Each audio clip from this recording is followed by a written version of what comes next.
Irmãos, tudo bem com vocês? Estamos vindo aqui da semana de mudança, nos mudamos ali para São Paulo, para o alojamento do seminário, né? Estamos contentes ali e hoje estamos aqui mais contentes por estar novamente com os irmãos. A aula que eu preparei para hoje, nós vamos falar sobre as obras do Espírito Santo, né? Primeira pergunta: você é cheio do Espírito Santo? Você pode responder isso? Quem aí é cheio do Espírito Santo? Quem? São? Amém? Só o Lucas. Temos um. Brincadeira, irmão, somos todos, né? Somos cristãos. E por que nós somos cheios do Espírito Santo? Qual é a evidência de nós sermos cheios do Espírito Santo? De que maneira isso é expresso na sua vida, na nossa vida, na vida da igreja? Como isso é expresso? Pelos frutos, né? Pelos frutos. Que outra evidência tem do Espírito Santo? Que nós...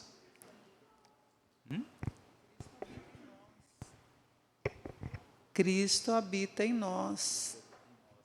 Evidência muito forte, né? Cristo habitando em nós.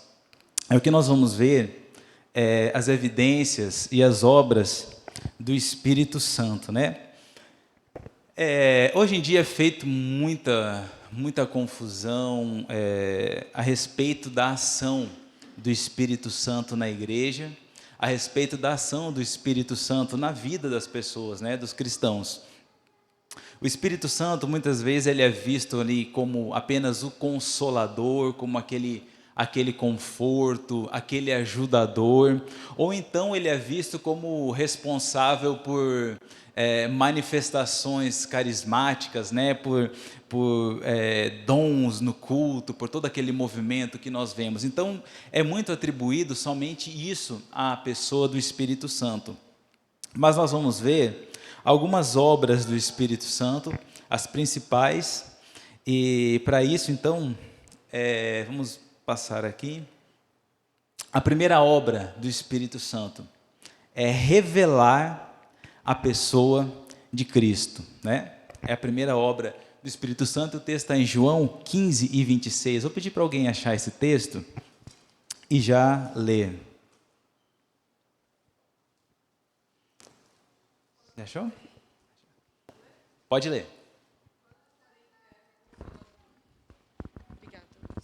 Quando, porém, vier o Consolador, que eu vos enviarei da parte do Pai, o Espírito da verdade, que dele procede, esse dará testemunho de mim. Então, ele dará o quê?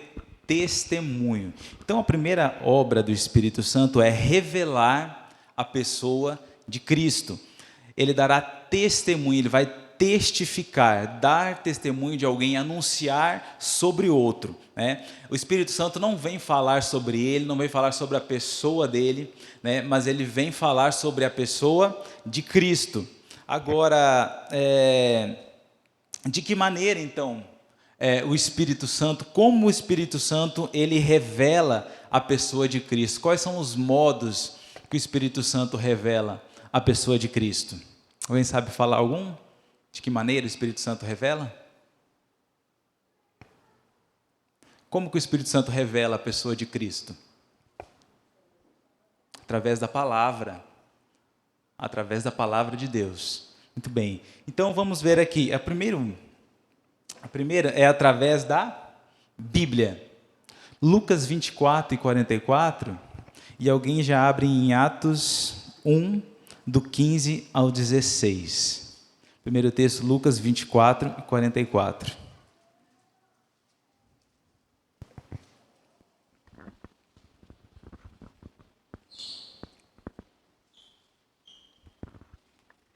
A seguir, Jesus lhes disse: são estas as palavras que eu vos falei, estando ainda convosco. Importava se cumprisse tudo o que de mim está escrito na lei de Moisés, nos profetas e nos salmos. Então aí, o Espírito Santo revelando tudo o que havia escrito né, havia sido falado a respeito de Jesus. E o outro texto, Atos 1, do 15 ao 16.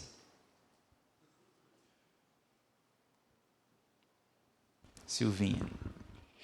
Naqueles dias levantou-se Pedro no meio dos irmãos, ora compunha-se a assembleia de umas 120 pessoas e disse: Irmãos, convinha que se cumprisse a escritura que o Espírito Santo proferiu anteriormente por boca de Davi, acerca de Judas, que foi o guia daqueles que prenderam Jesus. Então, aí nós vemos, né, Pedro citando o que está escrito lá em Salmos 41, verso 9, né?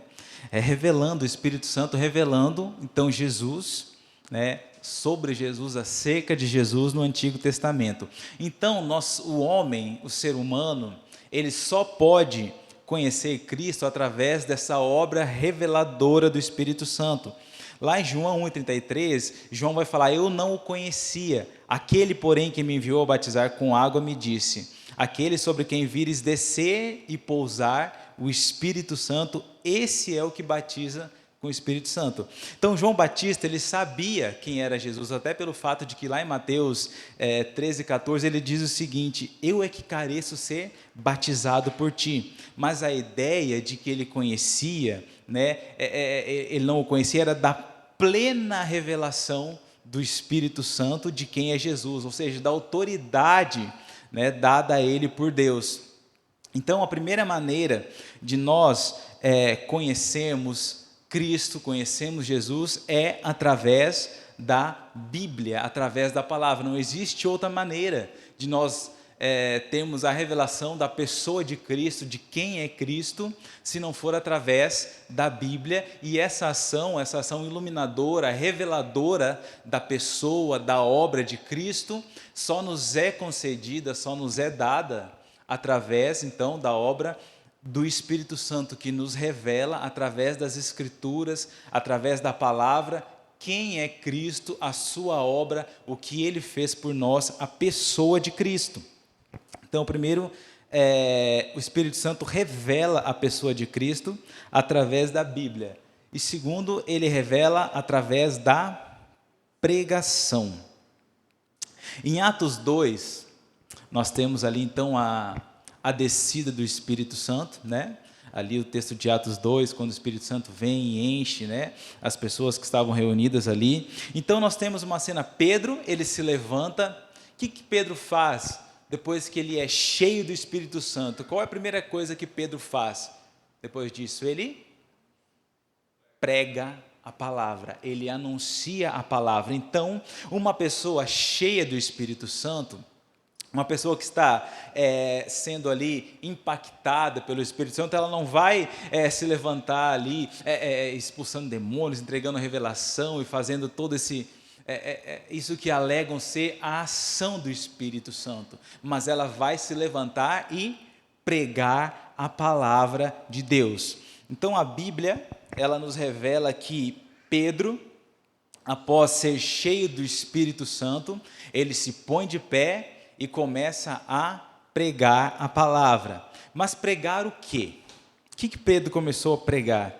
No que consistiu essa pregação de Pedro? Qual era o conteúdo da pregação de Pedro? O que ele começa a falar após ser cheio do Espírito Santo?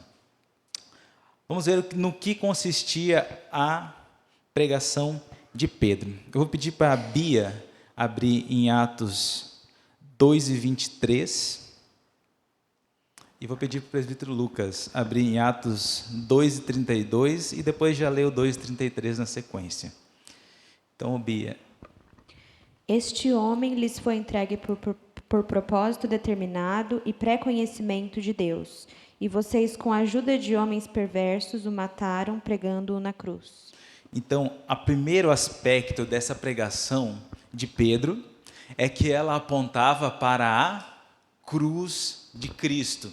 Uma pregação que revela a pessoa de Cristo através do Espírito Santo, ela tem que apontar para a cruz de Cristo, para a obra de Cristo na cruz. Uma pregação cheia do Espírito Santo não é uma pregação onde você vai ver manifestações de dons, onde você vê eloquência, onde você vê sabedoria, como Paulo fala, não vos anunciei em sabedoria, mas em poder. No que é o poder? No que consiste o poder da pregação? É apontar para a obra redentora de Cristo. Uma pregação que não aponta para a cruz de Cristo é uma pregação vazia do Espírito Santo, é uma pregação que não vai gerar resultado no coração, né, da pessoa que está ouvindo, do ouvinte da palavra. Então a pregação, ela precisa apontar para a cruz de Cristo. Se não apontar para a obra de Cristo na cruz, não é uma pregação carregada do Espírito Santo. Atos 2:32. A este Jesus Deus ressuscitou, do que todos nós somos testemunhas. Isso. Ela apontava então para a ressurreição de Cristo. Uma pregação, né, carregada do Espírito Santo, ela tem que apontar para o Cristo ressurreto. Cristo não morreu. Havia um inimigo, né, principal, que era a morte. Então Cristo, ele ressuscita, ele não fica morto, mas ele ressurge e nós junto com ele somos então ressurretos. E o 33? Exaltado, pois, à destra de Deus, tendo recebido do Pai a promessa do Espírito Santo, derramou isto que vedes e ouvis. Então, ela aponta também para a exaltação de Cristo. Cristo, ele tem que ser exaltado durante uma pregação. Uma pregação que aponta para Cristo, que está sendo direcionada pelo Espírito Santo, ela vai a todo momento exaltar a pessoa de Cristo, exaltar o senhorio de Cristo, a obra perfeita de Cristo na cruz, a sua ressurreição e a sua exaltação, quando subiu, né, à direita de Deus Pai. Então, uma pregação que o Espírito Santo usa para revelar a pessoa de Cristo, ela tem que conter essas características. Se não conter essas características, Cristo não é revelado. Porque eu posso pregar sobre diversas coisas, eu posso pregar assuntos que vão nos ajudar no nosso dia a dia, autoajuda, enfim, tantos outros diversos assuntos, mas se Cristo não estiver presente nesses pontos de uma pregação, ela não vai surtir efeito no nosso coração. Não é uma pregação direcionada pelo Espírito Santo, porque o Espírito Santo, ele usa o pregador, ele ilumina o pregador, ele revela ao pregador o conteúdo das Escrituras e o pregador vai fazer o quê? Vai lançar esse conteúdo, né, sobre os ouvintes, sobre o coração de pedra ali, que vai ser regenerado por essa ação do Espírito Santo, quando Cristo for mostrado e exaltado.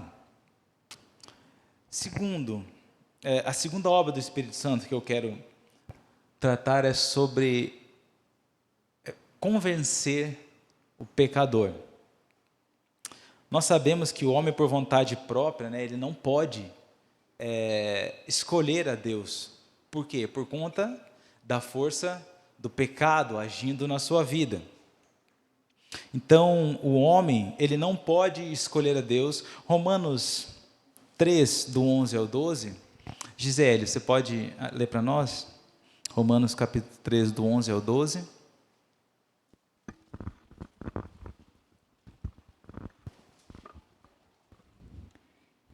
Não há quem entenda, não há quem busque a Deus. Todos se extraviaram, a uma se fizeram inúteis. Não há quem faça o bem, não há nem sequer um.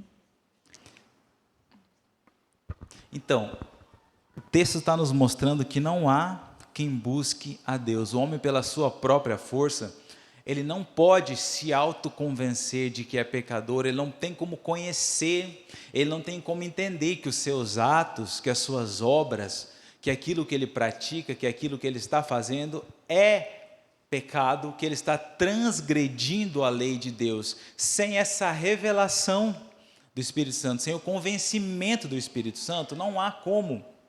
Então, o ser humano ser convencido do seu estado de pecado. Também Efésios, no capítulo 2, e o versículo 1, pode Silvinho, você lê? Vida estando vós mortos nos vossos delitos e pecados. Então não tem como o homem mudar, né, o seu estado de morte no pecado. Efésios 2:1 vai dizer assim, mas na sequência vai dizer: mas Deus, por causa do seu grande amor, da sua misericórdia, com que nos amou, Ele nos deu vida, né? Esse conhecimento, esse entendimento, né, do pecado, da maldade do nosso coração, ele só pode ser revelado ao homem através, então, da obra do Espírito Santo de convencer o pecado. Então, como que o homem pode entender que ele é pecador e ir a Cristo? De que maneira isso acontece? Então, o texto de João 16, do 7 ao 11, pedi para o Wagner ler para nós. João, Evangelho de João, capítulo 16, os versos de 7 a 11. Mas eu vos digo a verdade, convém-vos que eu vá, porque se eu não for, o Consolador não virá para vós outros. Se, porém, eu for, eu vou-lo enviarei. Quando ele vier, convencerá o mundo do pecado, da justiça e do juízo. Do pecado, porque não creem em mim. Da justiça, porque vou para o Pai, e não me vereis mais.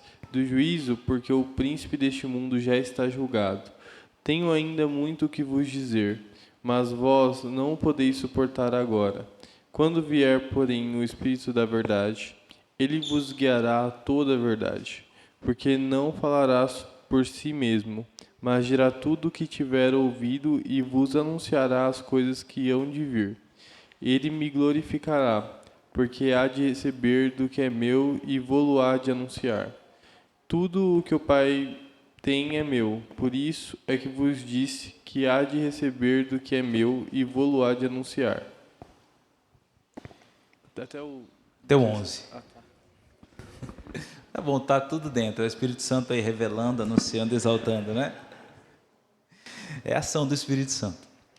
O texto, então, de João, ele nos mostra que a única maneira, né, de um pecador ser convencido que é de fato um pecador e que existe um Deus justo e que ele é condenado por esse Deus, é através, então, dessa obra iluminadora do Espírito Santo. E note que o texto ele fala: vos guiará a toda a verdade, não em toda a verdade, né? Porque no mundo pluralista que nós vivemos, existem várias verdades, existem vários conceitos que podem ser verdade, mas Jesus está falando que ele vos guiará a toda a verdade, ou seja, existe uma verdade, uma única verdade. E qual é essa verdade? Jesus fala: eu sou o caminho, a verdade e a vida. Então o Espírito Santo vai conduzir o pecador não em uma verdade, mas a verdade, a única verdade, que é Cristo, que é Jesus. E o texto fala, ele convencerá o mundo. O mundo está convencido do pecado? Se olhar para o seu vizinho, para o seu colega de trabalho, de escola, ele está convencido do pecado, da justiça e do juízo? Muitas pessoas usam esse texto para dizer que o mundo, então, né, no sentido universalista, que o Espírito Santo vai convencer o mundo, né, do pecado e todos poderão ser salvos através dessa ação. Mas se nós olharmos para o mundo não está convencido do pecado, da justiça e do juízo. O mundo aqui está restrito ao mundo, né, dos eleitos, ao povo escolhido, à raça eleita, né, aos eleitos do Senhor, os escolhidos do Senhor. Então, são essas pessoas que serão alcançadas, que serão convencidas, né, pelo Espírito Santo. São pessoas de todas as nações, judeus, gentios, de toda a terra, não apenas, né, não todas as pessoas no sentido universal, mas as pessoas que vão ser alcançadas, né, pelo Espírito Santo. A terceira obra do Espírito Santo. Bom dia, irmãos. Só um comentário aqui a respeito da importância da leitura, né, diária e constante. Eu entrei agora esse ano no grupo de leitura e parece que quanto mais você vai lendo a palavra, aí que o Espírito Santo vai mostrando, e tem coisas às vezes que a gente não percebe na primeira vez. Eu não sei se isso já aconteceu assim com vocês, Mas aí eu estava acompanhando essa semana a leitura de Lucas, e após, né, o jovem rico ele rejeitar a Cristo pelo amor às suas riquezas, então nós vemos aqui a palavra que os discípulos ouvindo, eles falam, então quem que pode ser salvo? Né? Imagina, a pessoa cumpria os mandamentos e não foi salva. Por quê? Porque o amor dela estava no dinheiro. E aí Cristo vai dizer assim, os impossíveis dos homens são possíveis para Deus. Então é clara, quando eu li, claramente tocou no meu coração uma maneira que eu nunca tinha visto em si a obra salvadora em si nesse texto, mas eu vi, é só a Deus que é possível. Para o homem é realmente impossível se salvar. E muitas vezes a gente vê tantas pessoas, tantas religiões, né, achando que por boas obras ou por fazerem alguma coisa estão conquistando a sua salvação. Nós não temos realmente mérito nenhum. E quem ainda não está acompanhando aí a leitura, fica a dica aí para entrar no grupo, começar agora, porque realmente é muito importante e nos impõe aquele compromisso, aquele comprometimento com o devocional diário. Obrigada. Gente, vocês podem ir falando, só eu estou falando aqui, né? Mas pode interromper e falar, tá bom? Terceira obra do Espírito Santo, glorificar a Cristo. Tá? Em João 16, 13 e 14. Quem achou e quer ler?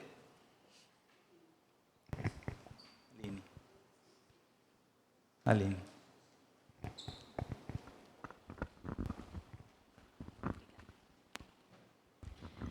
Quando vier, porém, o Espírito da verdade, ele vos guiará a toda a verdade, porque não falará por si mesmo, mas dirá tudo o que tiver ouvido e vos anunciará as coisas que hão de vir. Ele me glorificará, porque há de receber tudo o que é meu, e vô-lo há de anunciar. Então, como nós já falamos, nós temos visto uma exaltação assim exagerada, exacerbada, né, em muitas igrejas, em muitos cristãos, da pessoa do Espírito Santo, né, em detrimento à pessoa de Cristo. Ou seja, é colocado o Espírito Santo acima de Cristo na igreja, quando na verdade a função do Espírito Santo ele vem para exaltar a Cristo, não para ser exaltado. Então muitas pessoas elas fazem isso porque elas valorizam muito essa questão dos dons do Espírito, né? Então você é medido a espiritualidade, se você é uma pessoa cheia do Espírito Santo, se você é uma pessoa crente realmente, se você é uma pessoa que exerce os dons, né? Se você tem aqueles dons ali específicos, ou uma igreja é apontado como uma igreja mais cheia do Espírito Santo quando você vê manifestações de dons, curas, milagres, sinais acontecendo. Só que quando nós olhamos para a palavra de Deus, quando nós olhamos para a Bíblia, nós vemos Paulo tendo problema com uma igreja. Qual igreja era que mais dava problema?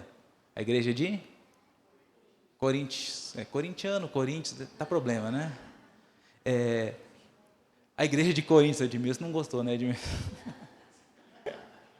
A igreja de Coríntios é a igreja que alegava o quê? Ter mais dom, ser mais espiritual, e era a igreja que mais dava problema, né? Que mais deu problema para Paulo. Quando nós tiramos o foco de Cristo, ou seja, se nós não estamos dando atenção para a palavra, é a palavra que revela Cristo. Se nós não estamos tendo pregações cristocêntricas que revelam a Cristo, nós vamos focar no quê?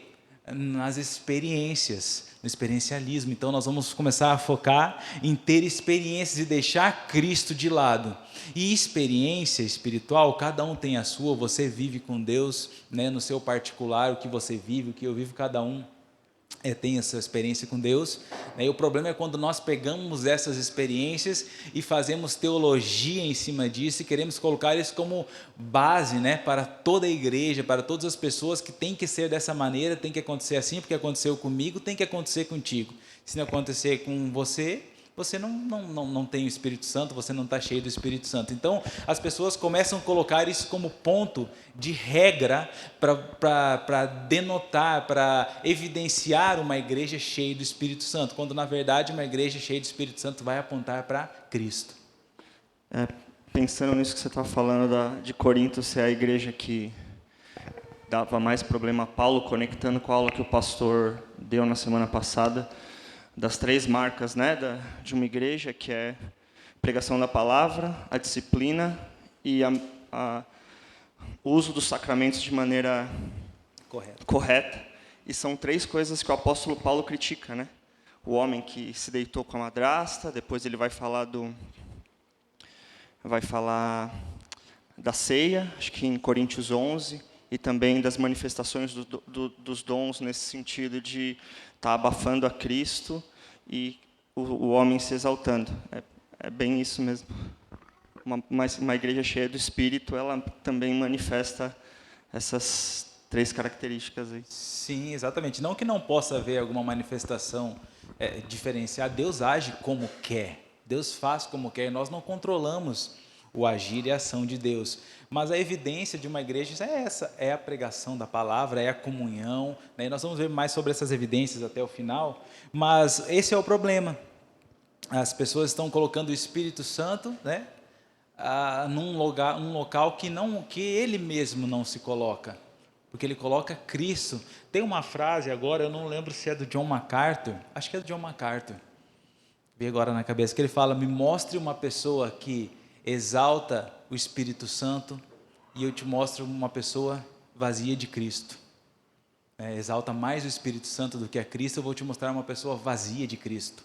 Por quê? Porque a obra do Espírito Santo é glorificar a Cristo, é evidenciar a Cristo, é mostrar toda a ação de Cristo.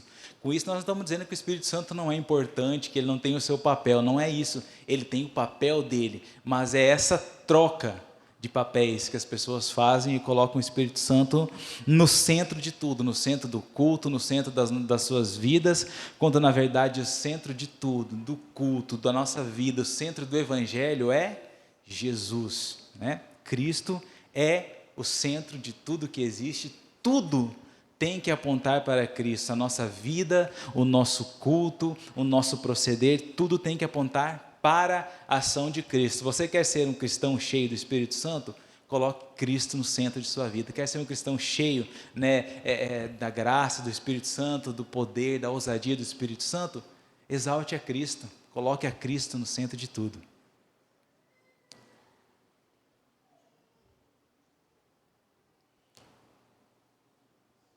Quarta obra do Espírito Santo é nos dar a garantia da vida eterna com Cristo. Efésios 1, 13 ao 14. Quem achar e quiser ler, só levantar a mão.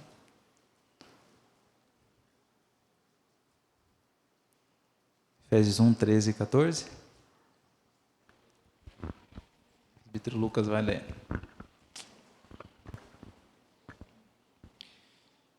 Em quem também vós, depois de ouvistes a palavra da verdade, o evangelho da vossa salvação, tendo nele também crido, fostes selados com o Espírito Santo da promessa, o qual é o penhor da nossa herança, até o resgate da sua propriedade, em louvor da sua glória. Então, Efésios, no capítulo 1, nós vamos encontrar, né, Paulo escrevendo aos Efésios, ele vai falar do plano da salvação. No capítulo 1 ele fala dos versos 1 até o 4, ele fala do plano de Deus na eleição, né, soberana, desde a fundação do mundo. Do 4 em diante ele vai falar da obra de Cristo, né, na salvação, a execução do plano, né, Cristo vindo, nos resgatando, morrendo por nós, nos justificando. E é lá a partir do verso 10 por ali, até o 13, 14, ele vai falar da ação do Espírito Santo na salvação. Então, o plano da salvação, e o Espírito Santo, além de nos manter, de nos garantir, ele Paulo fala que fostes selados, né? A ideia aqui de selo, né? Não é um selo como o dos Correios, né? Um selo, a ideia daquele selo real, aquele selo de um rei, que quando ele pega um documento, ele marca então aquele documento, ele sela aquele documento, né? Que aquilo pertence a ele. Então, nós fostes selados, Paulo fala, e ele é o penhor da nossa herança até o resgate, né?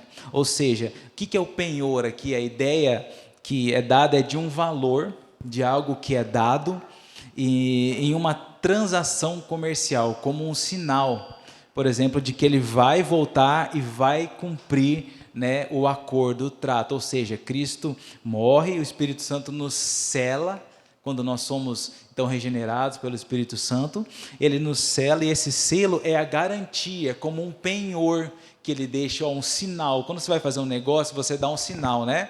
Eu vou comprar um carro, então, mas você tem que me dar um sinal de que você vai vir pegar esse carro até o final da nossa transação comercial. Então, você dá lá um valor, né, um sinal, como garantia de que você vai voltar e você vai, então, cumprir aquela transação comercial, cumprir aquele acordo, cumprir aquela negociação. Então, o Espírito Santo é esse valor, é esse penhor que nos é dado, né, como garantia de que Jesus, então, voltará, né, e nos levará, então, para a vida eterna com Ele. Então, a quarta obra do Espírito Santo, ela nos dar a garantia da vida eterna com Cristo.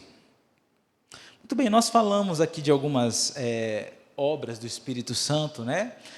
Convencer o homem, nos dar a garantia da vida eterna com Cristo, convencer o pecador, apontar para Cristo, exaltar a Cristo. Agora, qual é a evidência de uma igreja cheia do Espírito Santo? Qual é o resultado de uma igreja que ela está cheia do Espírito Santo, que o Espírito Santo está operando nela, está agindo no meio dela, agindo no meio do povo? Então, nós vamos ler aqui o texto de Atos 2, os versos 37 até o 42. Julião, você pode ler? Atos 2. Primeiro lê do 37 até o 41. 37, 38 e 41. Ouvindo eles essas coisas, compungiu-se-lhes o coração, e perguntaram a Pedro e aos demais apóstolos: que faremos, irmãos? Respondeu-lhes Pedro: arrependei-vos, e cada um de vós seja batizado em nome de Jesus Cristo, para a remissão dos vossos pecados, e recebereis o dom do Espírito Santo. Então, os que lhe aceitaram a palavra foram batizados, havendo um acréscimo naquele dia de quase 3.000 pessoas. Então, qual que é a evidência primeira? É uma igreja, marcada pelo arrependimento, né? Uma evidência muito forte de uma igreja que está sendo cheia do Espírito Santo, que está cheia do Espírito Santo, que tem o Espírito Santo, é o arrependimento, né? E entra dentro daquela questão da correção, né, que o pastor falou na aula passada, uma das marcas, né? Quando você se arrepende, então, do seu erro, você vê, você consegue olhar para si mesmo, porque é muito fácil nós olharmos em volta, enxergarmos os erros das pessoas, né? Mas o nosso erro, nós somos às vezes limitados, nosso pecado, nós somos às vezes, né, difíceis de admitir e de se arrepender. Mas aqui o povo, ele viu quando Pedro prega, Pedro faz aquela pregação, ele fala de Cristo, fala da cruz de Cristo, fala da ressurreição de Cristo, fala da exaltação de Cristo, mostra que eles, né, crucificaram Cristo, que foi o povo ali que matou Jesus. E aí eles falam: mas o que nós faremos então? Então, arrependam-se e sejam batizados. Então, eles se arrependeram, foram batizados e receberam então ali o Espírito Santo. Então, uma das marcas é essa, né? O arrependimento. E agora pode ler o Atos 2 e 42.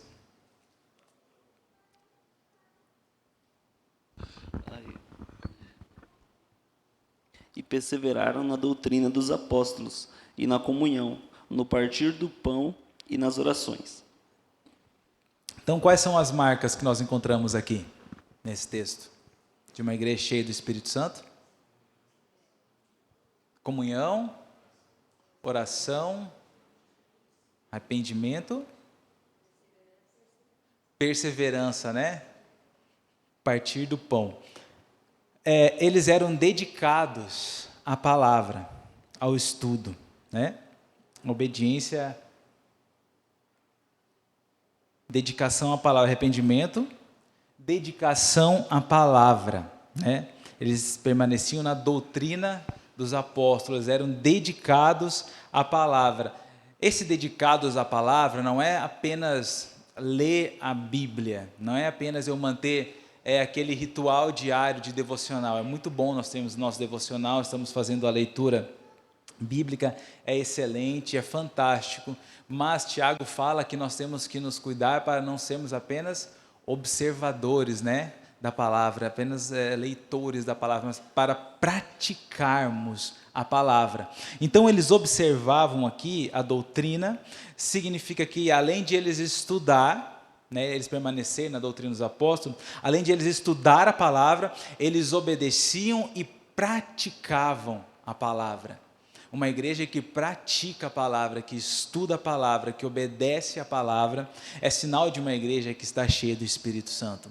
Quando nós colocamos em prática o que nós aprendemos, quando nós obedecemos aquilo que nos é ensinado, né, quando nós temos amor pela palavra de Deus, paixão pela palavra de Deus, aquela vontade de não somente ler a palavra, mas de aprender o que a palavra está ensinando, né? Eles tinham comunhão, né? Eles estavam juntos no partir do pão, né, em todo momento ali. Esse partir do pão, pode-se entender que era ou a ceia do Senhor, que eles estavam reunidos, né, no momento da ceia, comunhão na ceia do Senhor como igreja, ou até mesmo a comunhão à mesa, né? Sabe aquele domingo que você chama alguém para comer na sua casa, aquela sexta-feira você convida alguém para ir comer uma pizza, senta ali em volta da mesa e conversa e fala das coisas de Deus. Um momento de comunhão à mesa também. É uma igreja que tem comunhão entre si, uma igreja que se reúne fora da igreja também, que ela se reúne em outras ocasiões, em outras festividades, em outros momentos. Nós estamos aqui na igreja, é muito bom nos reunirmos como igreja juntos, né? Adorarmos a Deus, aprendemos da palavra, nos reunimos aqui como uma igreja, mas é muito bom que nós tenhamos essa comunhão fora da igreja também, que você tenha amizade com o seu irmão, com a sua irmã, com seus amigos, o seu círculo de amizade, que seja as pessoas da igreja. Não que eu não possa ter amizade com pessoas do trabalho, pessoas, né, familiares, enfim, mas o nosso círculo de comunhão entre os irmãos, entre a comunidade da fé, fortalece o vínculo, e o Espírito Santo ali, ele age, né, nessa comunhão, no meio dessas conversas que você compartilha experiências, no meio dessas conversas que você compartilha as suas necessidades, as suas dificuldades, que você ouve o próximo, que você é ouvido pelo próximo, que você compreende o seu irmão, que você entende, né? Partilha das alegrias, das dificuldades, todos juntos. Então, uma igreja que eles estavam em comunhão a tudo, e eles tinham tudo em comum. E outra marca é que eles oravam. A oração é um ponto fundamental para a igreja. Por que é tão difícil de orar? Por que é difícil de orar? Por que a gente não ora tanto? Se for convidar para um louvor, a gente vai. Se é um culto, né, de pregação, vai estar lá, a gente vai. Agora, a oração é o ponto mais difícil. É onde pega o cristão. É onde a gente é pego, né? A oração. É difícil orar, porque a oração, né, orar aos moldes do que muitos falam por aí é fácil, orar pedindo coisas, orar, né, Senhor, né, me dá, mas uma oração de intimidade com Deus, uma oração de contato, uma oração ali entre você e Deus, que você vai exaltar a Deus, que você vai glorificar o Senhor por quem Ele é, né, você vai exaltar as características, os atributos de Deus, uma oração que você vai se derramar você e o Senhor na presença dele. Em uma igreja, é difícil às vezes nós nos reunirmos. Eu sei que o contexto de cidade grande é difícil, né? Muitos moram longe, é o trânsito, são as dificuldades, mas uma igreja que ora junto, é uma igreja que vence junto, uma igreja que está unida em oração, num só propósito. Orarmos, a igreja que ora, ela tem ali um combustível, né, para vencer as dificuldades. E o Espírito Santo nos capacita a isso. Então, é uma marca de uma igreja cheia de Espírito Santo, é uma igreja que ora, os cristãos que oram. Sei que você tem seu momento de oração em casa, sei que você tem o seu momento de devocional em casa, sei que às vezes é corrido, mas você ora, fala ao Senhor, e não é o tempo de oração, né, mas a qualidade da sua oração, o tempo que você dedica. Então, nós vemos aqui na igreja de Atos 2, uma igreja que foi visitada, cheia do Espírito Santo, e ela tinha todas essas marcas. É engraçado que quando você lê alguns reformadores, né, João Calvino, Charles Spurgeon, você vê o tempo que eles se dedicavam à oração. E eu li em algum lugar, não me recordo, João Calvino, ele orava 4 horas por dia no mosteiro de Genebra, e Simonton orava. Eu vejo que a oração, ela requer tempo e dedicação realmente. Então, muitas vezes a nossa vida no cotidiano, não dando desculpa, né, mas é uma realidade principalmente do brasileiro, né? A gente trabalha 8 horas por dia, acorda, vai para o trabalho, aí chega em casa às 6, 7 horas e tudo, e você separar aquele momento de devocional, de leitura da palavra, requer muita dedicação e uma constância muito grande. E para nós que somos presbiterianos, parece que a gente não a gente é olhado como que não, a gente não ora, não, mas é uma dedicação realmente.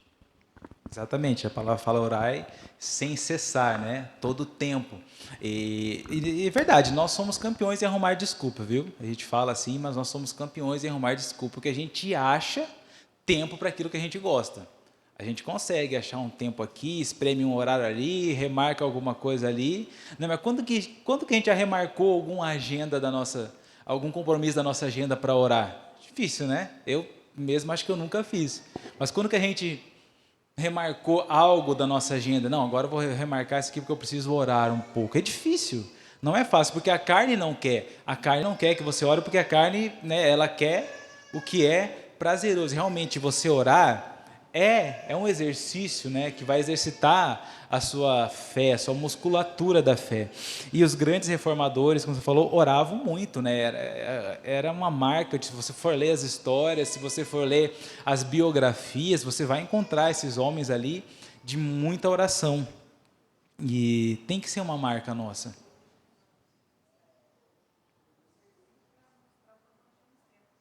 John Piper, É o John Piper, ele está lembrando aqui, que ele fala que as redes sociais elas vão ter uma grande utilidade, né, no dia do juízo. Microfone aqui. Por quê? Porque elas vão mostrar que nós tínhamos tempo, né, realmente. Então, Maria Helena.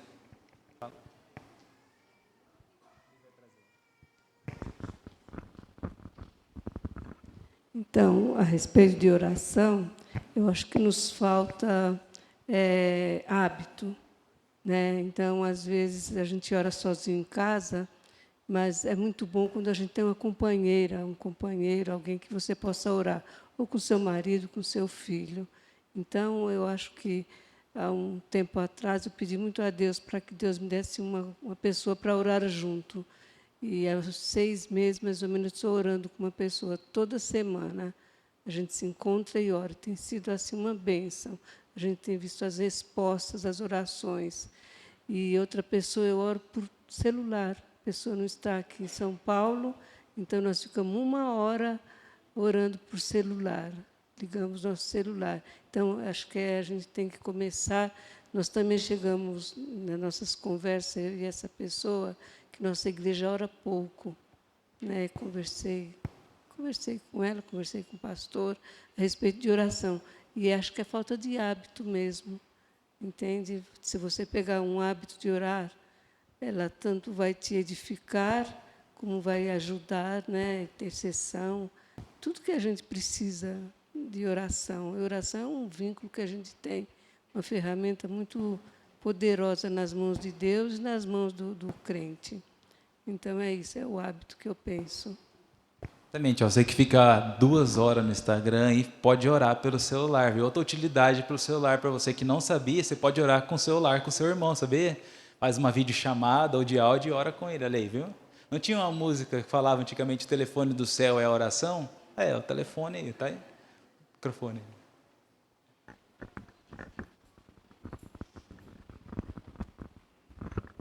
Bom dia.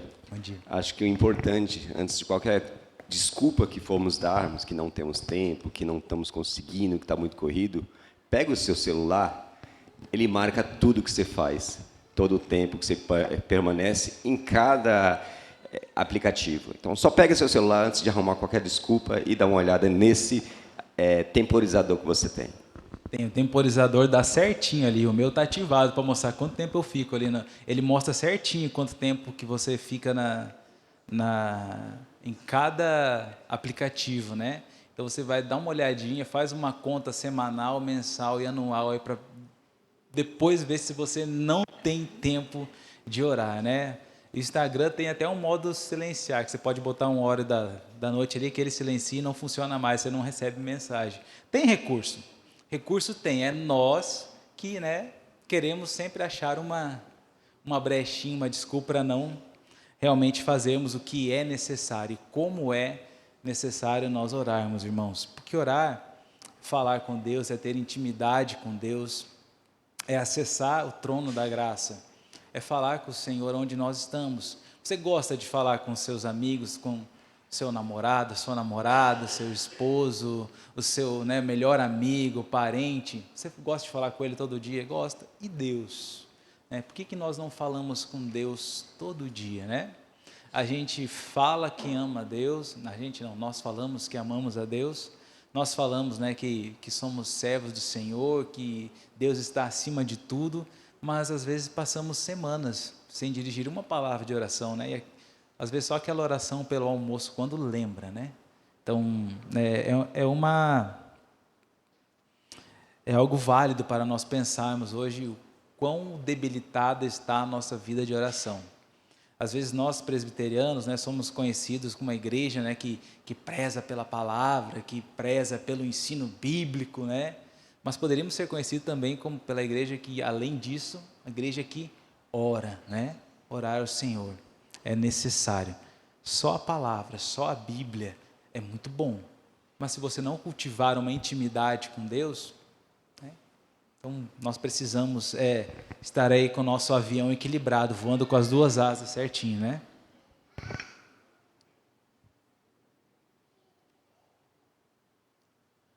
Agora, qual a evidência na vida diária de um cristão cheio do Espírito Santo? Gálatas 5:16 ao 23. Carta de Paulo aos Gálatas 5:16 ao 23. Pode ler aqui. Para minha mãe ler aqui. Eu posso falar, pedir para minha mãe ler aqui, viu? Bom dia. Digo, porém, ainda andai no Espírito, e jamais satisfareis a concupiscência da carne. Só um pouquinho, para mim. Olha o que ele está falando. Andai no Espírito, e jamais farei, né, a concupiscência, satisfareis a concupiscência, ou seja, o desejo da carne. Andar no Espírito, né? Não é eu viver uma experiência do Espírito Santo, não é algum dia eu fui visitado pelo Espírito Santo, não, é andar no Espírito Santo. A ideia é de algo contínuo, né? Algo que a gente faz continuamente, diariamente, a todo momento, em todo lugar, a toda hora e em qualquer circunstância. Andar no Espírito. Porque a carne milita contra o Espírito, e o Espírito contra a carne, porque são opostos entre si, para que não façais o que porventura seja do vosso querer. Mas se sois guiados pelo Espírito, não estais sobre a lei.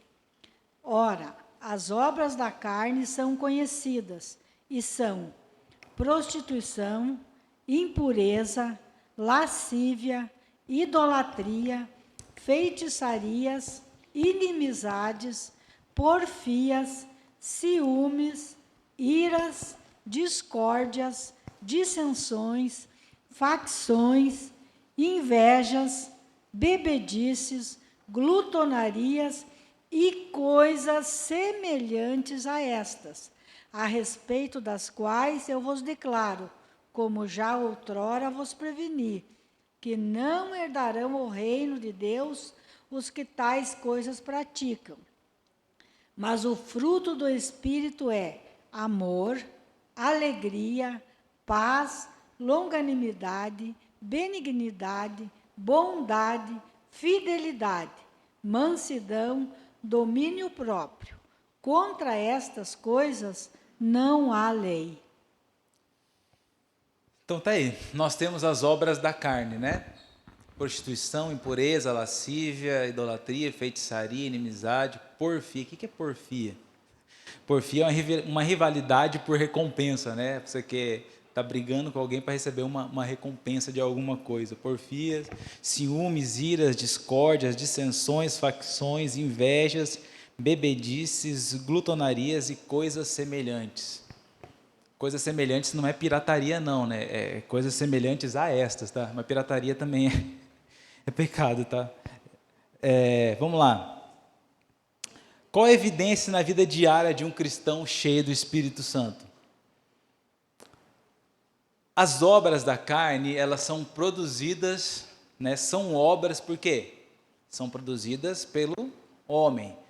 O fruto do Espírito é fruto, a da carne são obras, ou seja, obras que o homem faz, que prejudicam quem? O homem e ao seu próximo, né? E são aqui muitos deles vão direto contra os mandamentos, prostituição, impureza, lascívia, né? A idolatria, né? Feitiçaria, aí contra o seu próximo, as inimizades, os ciúmes, as iras, discórdias, tudo isso são obras da carne. Agora, eu te pergunto, se você encontra na sua vida alguma dessas características, no seu dia a dia, né, na sua vida, são obras da carne. A pergunta hoje foi muito, né, pertinente, que foi sobre o processo imperfeito da santificação. Ela é um processo realmente, né, como Israel falou, imperfeito, porque nós ainda estamos sobre, né, essa influência do pecado. Quando Deus, né, quando Cristo ele nos justificou através da sua morte, então Deus lidou ali com o poder do pecado nas nossas vidas, né? Mas nós ainda estamos sob a influência do pecado, então nós ainda podemos, vez ou outra, cair, vez ou outra pecar, vez ou outra errar, vez ou outra nos encontrarmos indo em direção oposta ao que deve ser uma vida de santidade, uma vida de santificação. Agora, nós temos, por outro lado, os frutos, o fruto, né? Não os frutos, mas o fruto do Espírito. Né? O que é esse fruto do Espírito? Esse fruto do Espírito, ele é o quê? Ele nada mais é do que a evidência externa da ação interna do Espírito Santo na vida do crente, na vida do cristão. Agora, ela procede completamente do Espírito, por isso que é um fruto do Espírito. Procede do Espírito nas nossas vidas. Agora uma pergunta, o cristão genuíno, verdadeiro, ele deve ter todas essas características ou ele pode ter algumas e outras não? Tem que ter todas, né? Eu tenho todas essas aqui, ó, amor, alegria, paz, longanimidade, benignidade, bondade, fidelidade, domínio próprio, mas eu não sou manso. Eu não tenho mansidão. Isso daqui são evidências, são características de um cristão, de um crente salvo no Senhor. Amor, amor para com Deus, amor para com o próximo, alegria, alegria da salvação, estar alegre, contente em todos os momentos, ter paz, paz de espírito, ser longânimo, né? Ser benigno, uma pessoa que é gentil, que tem o temperamento brando, que a marca dela é ser gentil com as outras pessoas, é ser brando, é ser manso, né? Bondade, fazer o bem sempre quando é possível, em todo momento. Ele ser uma pessoa boa, fidelidade, a fé, mansidão, a nós controlarmos as nossas paixões, os ressentimentos e ter o domínio próprio. Claro que vez ou outra nós vamos, por causa do pecado, nós vamos quebrar algum desses aqui, mas isso não vai ser uma constante, não vai ser uma característica, você ser caracterizado. Aquele lá é crente, mas ele é um cara brabo, raivoso, mas é crente. Não existe, né?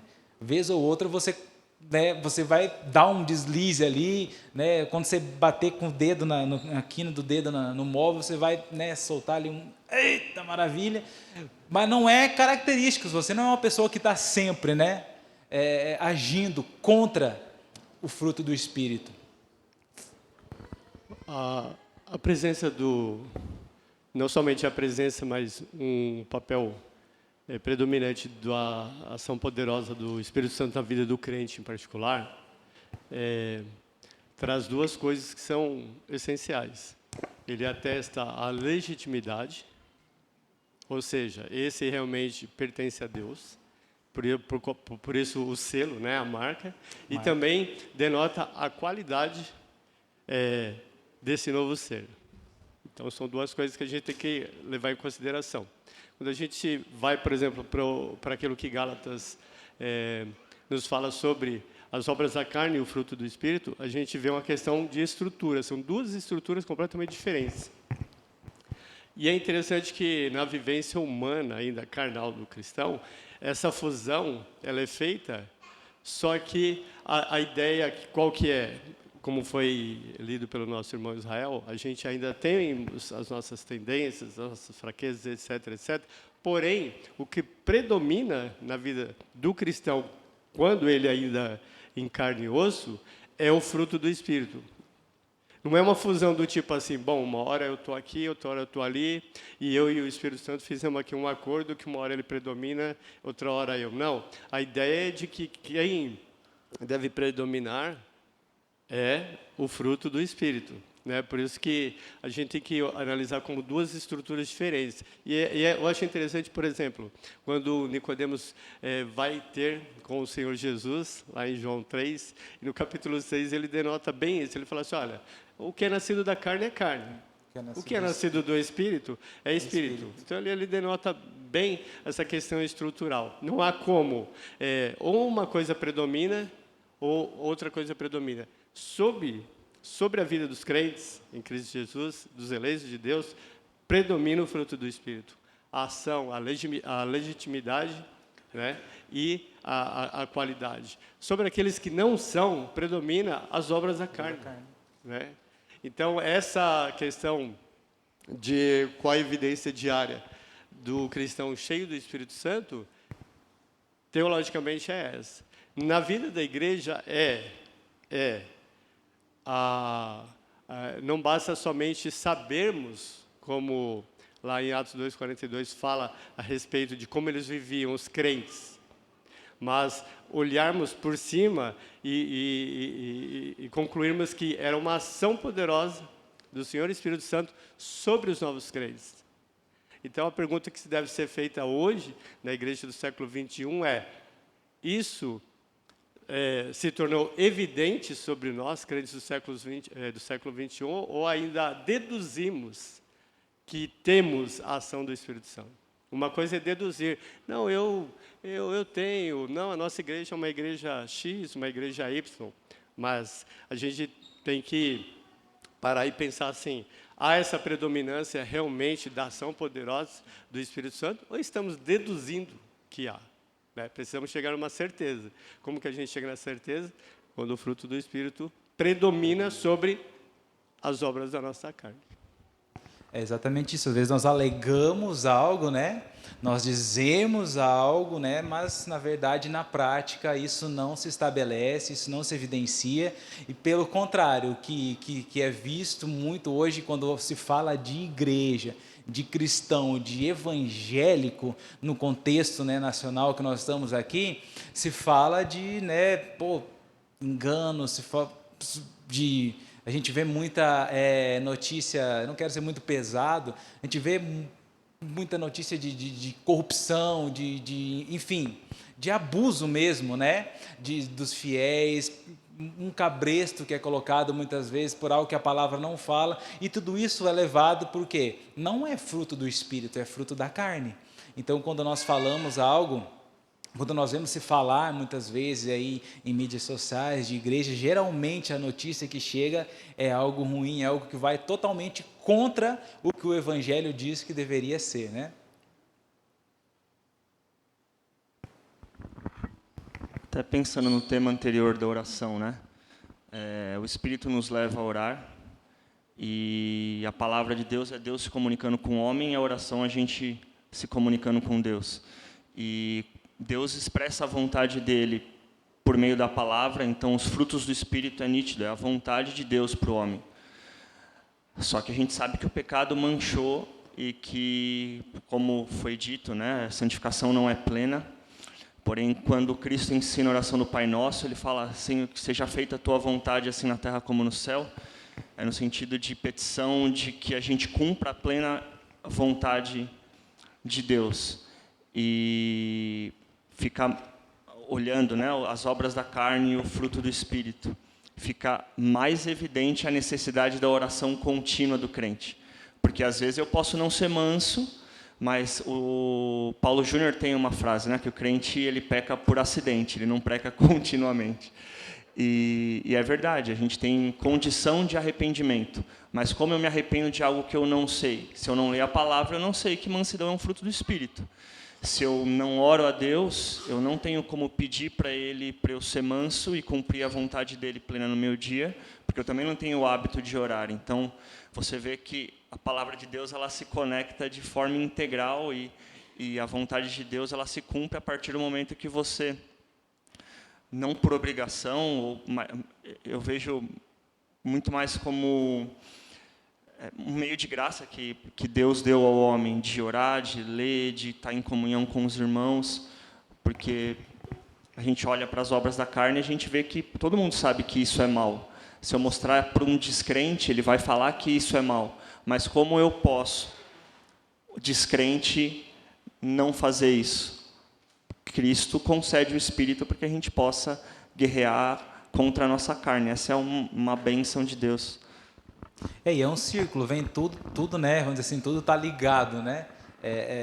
O Espírito Santo faz toda essa ação. Eu só posso ter essa compreensão realmente quando eu sei quem é Cristo, quando eu vejo através da Escritura quem é Cristo, quando a palavra é pregada, e se a palavra for pregada apontando para Cristo, é que eu vou ter esse conhecimento, que eu vou ter esse fruto do Espírito na minha vida, que eu vou ser uma igreja, né? Um cristão, uma pessoa, uma comunidade de fé cheia da presença do Espírito Santo nas nossas vidas. Quando nós temos, então, essa ação do Espírito Santo. E no verso 24, então, Paulo está nos mostrando aqui que essas coisas, né, devem ser evitadas e quais devem ser cultivadas. Os que são de Cristo, verso 24 ele fala, né, de Gálatas assim, que os que são de Cristo Jesus crucificaram a carne com as suas paixões e concupiscências e desejos, ou seja, eles são de Cristo, então eles crucificaram isso, eles deixaram isso para trás. Então é exatamente isso, né? Um cristão cheio do Espírito Santo, ele possui essas características, né? Não aquelas outras ali das obras da carne, mas tudo isso só é possível então por causa, né, da obra do Espírito Santo em nossas vidas, apontando para Cristo, nos mostrando que eu só vou ter realmente o conhecimento dessas obras da carne, só vou ter o entendimento dessas obras da carne se a partir do momento que eu entender quem é Cristo e o que Cristo fez por mim, né? Quem é Deus, a santidade de Deus. Eu só posso ser santo se eu entender quem Deus é. Isaías estava lá, né, falando, ai de mim, os meus olhos viram o Senhor sentado no alto e sublime trono, né, as suas vestes enchiam o templo, dá um senso de majestade, ele conhece, ele vê quem é Deus, aí ele fala, ai de mim, né, que sou um homem de lábios impuros. Então, quando a partir do momento que nos é revelado a pessoa de Deus, a pessoa de Cristo, a santidade de Deus, quem Deus é a partir desse momento que eu posso enxergar na minha vida, né, essas obras da carne. Então, a partir daí, então, ter graça do Espírito Santo para vencer elas, porque pela nossa própria força nós não conseguimos, não tem como nós vencermos todas essas demandas aqui da carne, mas através da força do Espírito Santo, né, o nosso Consolador, nosso Confortador, aquele que nos ajuda, né, então ele nos fortalece nessa caminhada para nós vencermos, né? Para nós juntos vencermos o mundo, né? E lá em Efésios, Paulo vai falar, enchei-vos, né, do Espírito Santo. Não vos embriagueis com vinho, onde há dissensões, mas enchei-vos do Espírito Santo. É um mandamento, né? Muitos focam só, não vos embriagueis com vinho, é um mandamento ali, é um imperativo, mas enchei-vos do Espírito também é um imperativo. Ou seja, é o dever do cristão se encher do Espírito. Como que eu vou me encher do Espírito se o Espírito Santo é quem me enche? Aí parece que está uma contradição. É o Espírito Santo que me enche, a obra é dele. Mas como que eu vou me encher? É cultivando esses meios de graça.